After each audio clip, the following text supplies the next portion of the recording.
Je suis contre l'article 13, parce qu'en fait, l'article 13, qui, sous des couverts de noblesse dont on ne fait plus part aujourd'hui, prétend à la défense des droits d'auteur, alors que les droits d'auteur étaient déjà défendus autrefois par, même encore maintenant, par le fait que l'auteur perçoit une partie de ce que tu reçois si tu reçois de l'argent, ou la totalité, et même ta vidéo peut être, et c'est souvent le cas, démonétisée. Donc tu ne perçois pas d'argent là-dessus, et de toute façon ma chaîne ne perçoit absolument niet nada nicht, rien du tout, parce que je n'aime pas le système capitaliste tel qu'il est établi aujourd'hui. Et je ne le défends pas. D'ailleurs, j'invite les gens à ne pas toucher des YouTube Money parce que c'est, par principe, c'est quelque chose de très bizarre en fait pour moi de toucher ça en sachant que ça peut, comme d'ailleurs ça va être striké peut-être d'un jour à l'autre, je ne sais pas. Et puis de toute façon, pour quelques euros, ça vaut franchement pas la peine. Donc j'invite évidemment les gens à ne pas le faire. Après, je conçois que certaines personnes n'aient pas le choix, contrairement à moi, et ne vivent que par ça ou se font un petit bonus par ça. Alors franchement, je n'encourage pas quand même, hein. Alors l'article 13, c'est un peu le 49.3 en France, sauf que c'est à l'international. Mais dans le fond, ça illustre bien le fond de ma pensée, c'est que on fait en sorte que les prolétaires n'aient pas le droit de s'exprimer. Parce qu'il ne faut pas oublier que YouTube, ça reste quand même la première plateforme démocratique dans laquelle on a une très grande liberté d'expression. En tout cas, jusqu'à maintenant, on en avait une. Maintenant, j'ai envie de dire, si j'étais patron de YouTube, jamais je me vendrais à la télévision. Jamais. Je céderais YouTube à...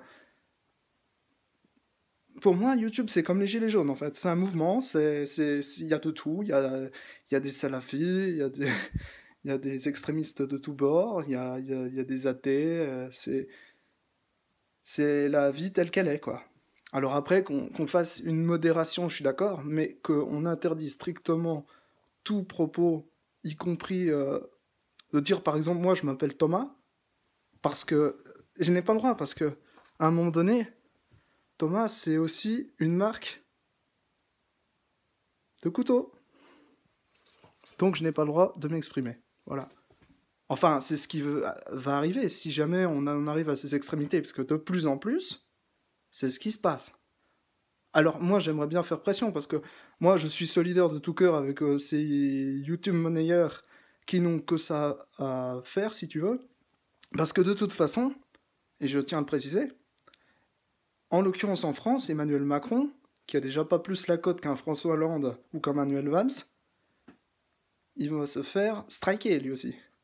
Puisque la courbe du chômage va forcément un petit peu augmenter, vu que on ne pourra plus être payé par Internet, quoi. Donc il y a plein de métiers qui peuvent aussi en pâtir. Alors après, tu vas dire, mais c'est normal parce que c'est pas le fruit de ton travail, tout ça. Ben si, en fait, quand tu fais un montage, pour peu que tu fasses quelque chose, tu te donnes de la peine. Tu fais de la publicité pour autrui. Et franchement, quel prolétaire cracherait sur de la publicité, sans déconner? Quel prolétaire cracherait sur la valorisation du travail d'autrui? Quel prolétaire cracherait sur la liberté de s'exprimer? Quel libertaire,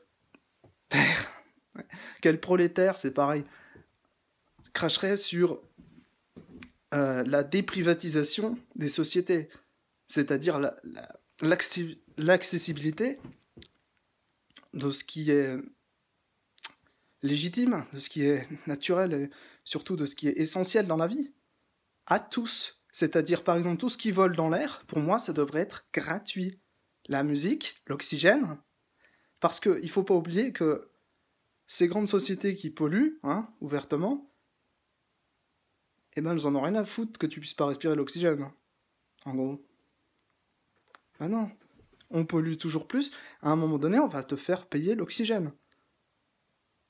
Donc, ce que je veux dire par là, c'est on doit être solidaires les uns des autres, tout comme les gilets jaunes, à l'international. Il n'y a pas de notion de... Le bien et le mal, ça existe à partir du moment où il y a un bien commun, par exemple. Ça existe à partir du moment où on te dit ça c'est bien, ça faut le faire, ça faut pas le faire. C'est ça le bien, le mal. Sauf que certains te diront de faire le mal. C'est logique. Parce que c'est dans leur état d'esprit de se dire, ben, on contre un système, mais en fait on utilise un autre système. De toute façon, c'est comme ça que ça fonctionne, hein. Cette planète, elle a toujours fonctionné comme ça. Donc, euh, bah, les gilets jaunes, pour moi, c'est normal. Je veux dire, faut au moins être solidaire de ça, quoi.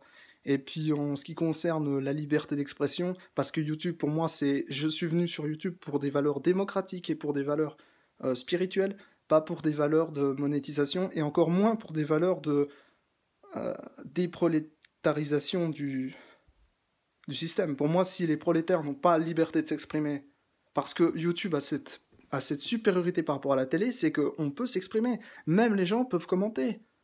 Alors que sur la télé, tu regardes l'écran. Imagine-toi 5 minutes. Voir quelqu'un qui t'énerve au plus haut point. Et en plus, ça sert à rien, parce que derrière, tu n'as aucune liberté d'expression. Tu peux gueuler après ta télé. Moi, je te dis, jette-la ta télé, ça sert à rien. Si c'est juste pour se contenter de regarder un homme en costard-cravate en train de te réciter le chapelet pour te dire comment il faut que tu penses, c'est pas la peine. On est d'accord. Moi, je suis venu sur YouTube pour des valeurs de respect, de démocratie et surtout de respect, je veux dire des valeurs, parce que sinon, oui, respecte-tu, ça sert à rien. C'est pas pour rien qu'on porte un uniforme. Pour moi, c'est normalement on porte un uniforme parce qu'on est venu pour des valeurs de noblesse, de chevalier, tout ça. Si aujourd'hui ça n'est plus, ben ça, je vois pas l'intérêt de continuer, quoi.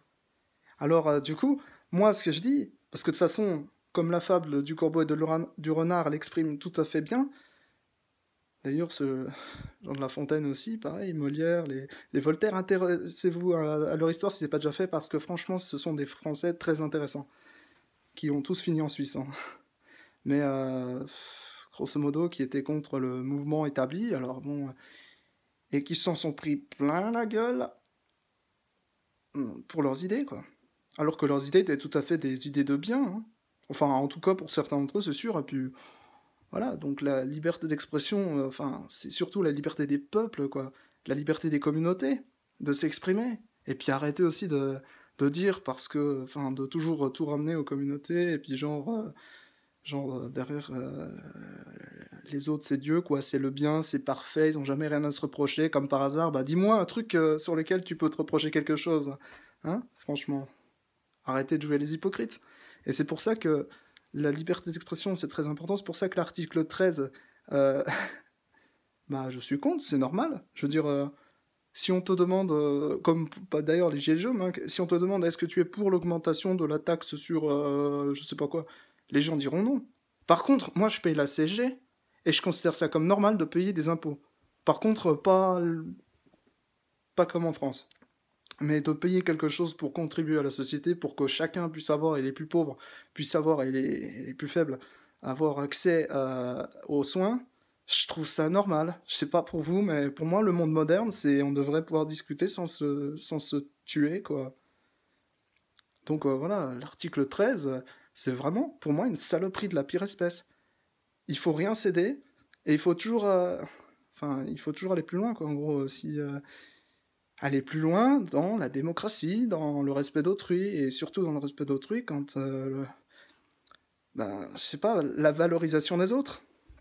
Et ça, le prolétaire, il en a besoin. Le paysan, l'ouvrier, l'artisan, enfin bref.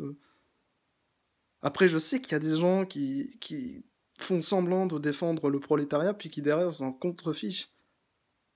Mais moi, ce que je défends dans les idées prolétaires, c'est les idées aussi de... Attention, les idées spirituelles, religieuses, etc. Mais c'est pas seulement parce que on a beaucoup jugé en fait la religion, et c'est vrai que c'est important. Mais par contre, derrière, on a oublié de se focaliser sur les valeurs qu'on a perdues. Parce que autrefois, déjà, les fondations, par exemple, du pays France, bah, c'est clair et net, on les respecte, on les respecte pas, c'est pas grave, mais c'est quand même fondé, tout comme la Suisse d'ailleurs, sur des valeurs plus ou moins chrétiennes, hein.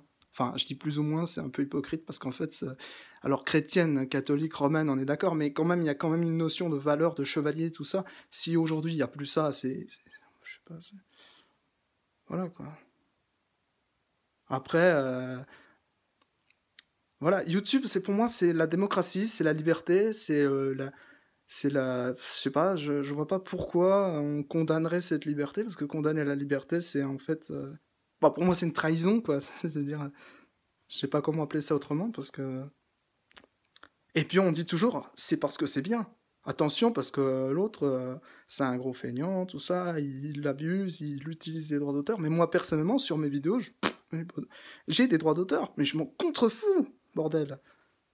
Quel intérêt a le prolétaire de s'occuper des droits d'auteur? Franchement, moi, quand je fais une poésie, je fais ma poésie. Tout le monde sait qu'elle vient de moi, mais voilà, ça me suffit.